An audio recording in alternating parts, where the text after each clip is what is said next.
નમસ્કાર, tasty kitchen ગુજરાતીમાં તમારું સ્વાગત છે.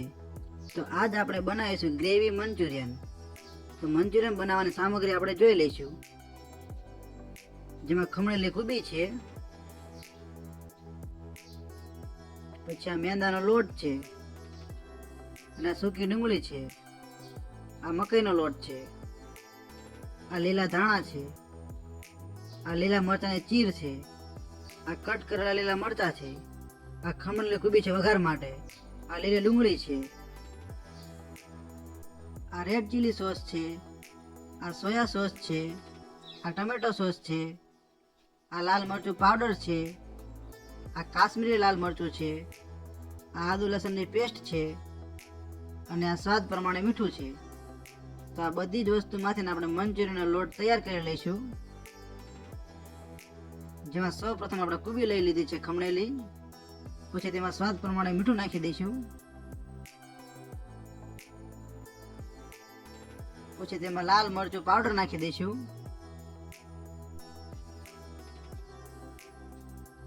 પછી મંચુરિયનનો સારો કલર લાવવા માટે તેમાં આપણે કાશ્મીરી લાલ મરચું નાખી દઈશું. પછી તેમાં આદુ લસણની પેસ્ટ નાખી દઈશું, અને અડધી પેસ્ટ આપણે વઘાર માટે રાખીશું. પછી તેમાં સૂકી ડુંગળી નાખી દઈશું. સૂકી ડુંગળી પણ આપણે થોડી વઘાર માટે રાખવાની છે.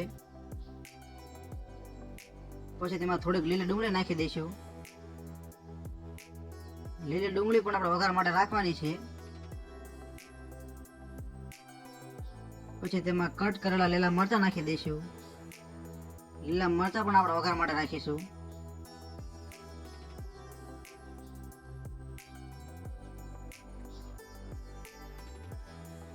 પછી થોડો રેડ ચીલી સોસ નાખીશું, અને પછી થોડો ટમેટો સોસ નાખીશું, અને પછી થોડોક સોયા સોસ નાખીશું.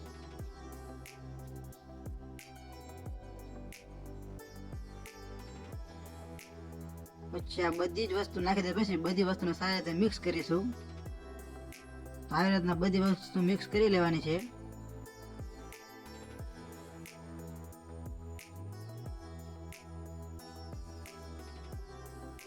આ બધી જ વસ્તુ મિક્સ થઈ ગયા પછી તેમાં આપણે મકાઈનો લોટ ઉમેરી દઈશું.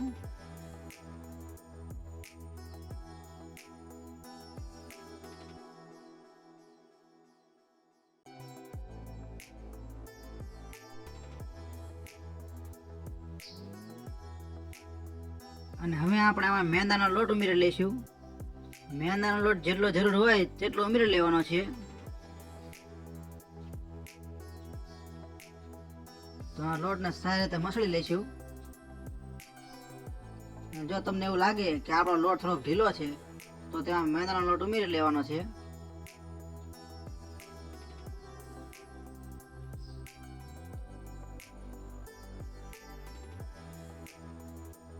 સારી રીતે મસળીને લોટ તૈયાર કરી લેવાનો છે.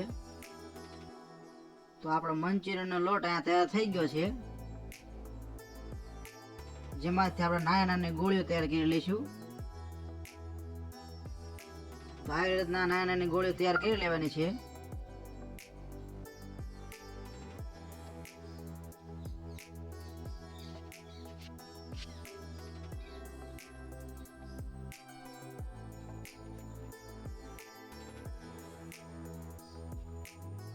તો આપણા લોટમાંથી બધી જ ગોળીઓ તૈયાર કરી લીધી છે, અને તેલ પણ ગરમ થવા મૂકી દીધું છે. તો તેલ ગરમ થાય તેટલી વારમાં આપણે મકાઈના લોટમાં થોડુંક પાણી નાખી અને તેને ઓગાળી લઈશું.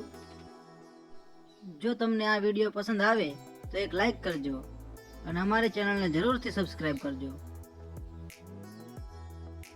તો આ રીતના મકાઈના લોટમાં પાણી નાખીને તેને ઓગાળી લેવાનો છે.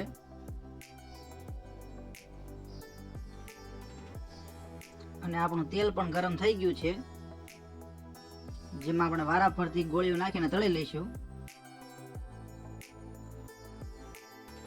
તળતી વખતે ગેસને આપણે ધીમો જ રાખવાનો છે.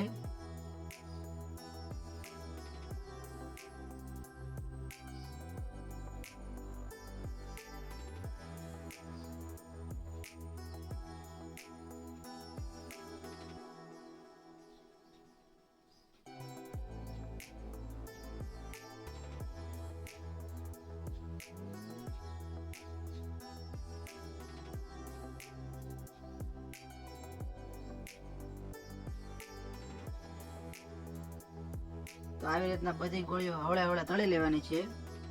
જો તમે ગેસનો ધીમો તાપ રાખીને મંચુરિયમને તળશો તો મંચુરિયન બે સાઈડથી પરફેક્ટ તળાઈ જશે, અને ગેસને ફૂલ રાખશો તો મંચુરિયન બહારથી લાલ થઈ જશે અને અંદર કાચા રહેશે.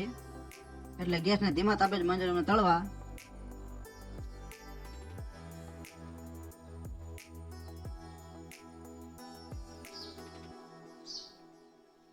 તો આપણા મંચુરિયન આ તળાઈ ગયા છે, જેને આપણે કાઢી લઈશું.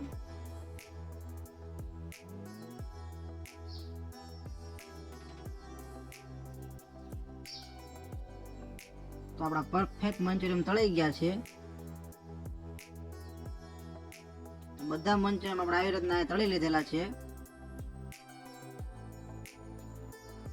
અને આની કોઈ તેલ પણ આપણે મૂકી દીધું છે વઘાર માટે.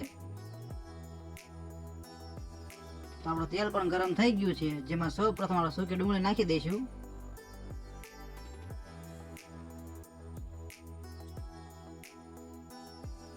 અને પછી તેમાં લીલી ડુંગળી નાખીશું.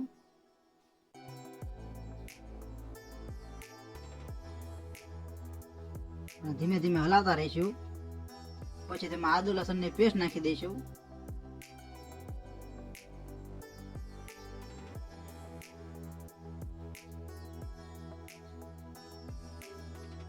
અને પછી તેમાં મરચાંની ચીર નાખી દઈશું.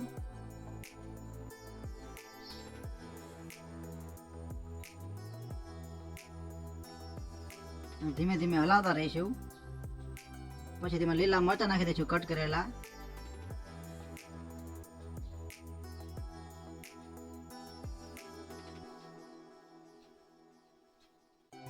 બધી વસ્તુ નાખતું જવાનું છે અને આવી રીતે ધીમે ધીમે હલાવતું રહેવાનું છે.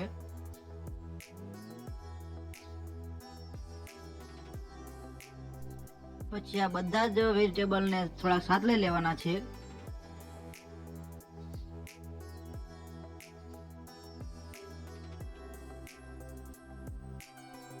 પછી તેમાં ખમણેલી કોબી નાખી દઈશું.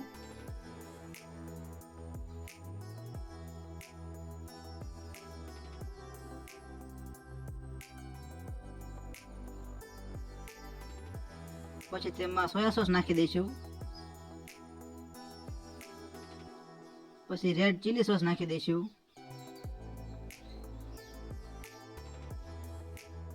અને પછી ટમેટો સોસ નાખી દઈશું.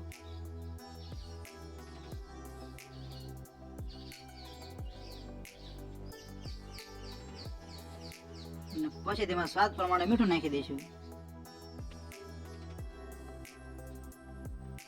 અને બધી વસ્તુને સારી રીતે મિક્સ કરી લઈશું.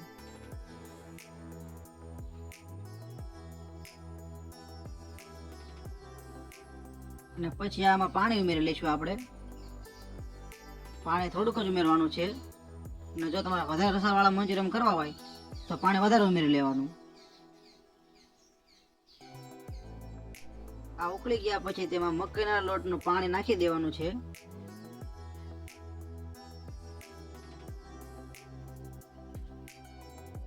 પગાળેલો મકાઈનો લોટ નાખવાથી આપણો મંચુરિયનની ગ્રેવી જાડી થઈ જશે અને મંચુરિયન હારે સારી રીતે ચોંટી જશે.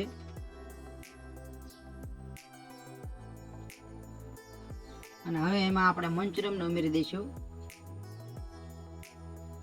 તો બધા જ મરચું આમાં નાખી દેવાના છે અને સારી રીતે મિક્સ કરી લેવાના છે.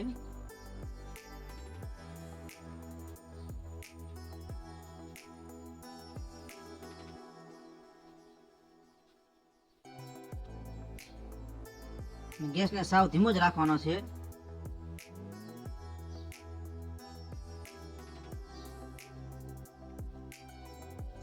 જેમાં ઉપરથી આપણે થોડા લીલા ધાણા નાખી દઈશું. તો તૈયાર છે આપણા મંચુરિયન. તો તમને અમારો વિડીયો કેવો લાગ્યો? જો વિડીયો પસંદ આવ્યો હોય તો એક લાઈક કરજો અને આવી અવનવી રેસીપી જોવા માટે અમારી ચેનલને સબસ્ક્રાઈબ કરજો. વિડીયોને પૂરેપૂરો જોવા માટે તમારો ખૂબ ખૂબ આભાર.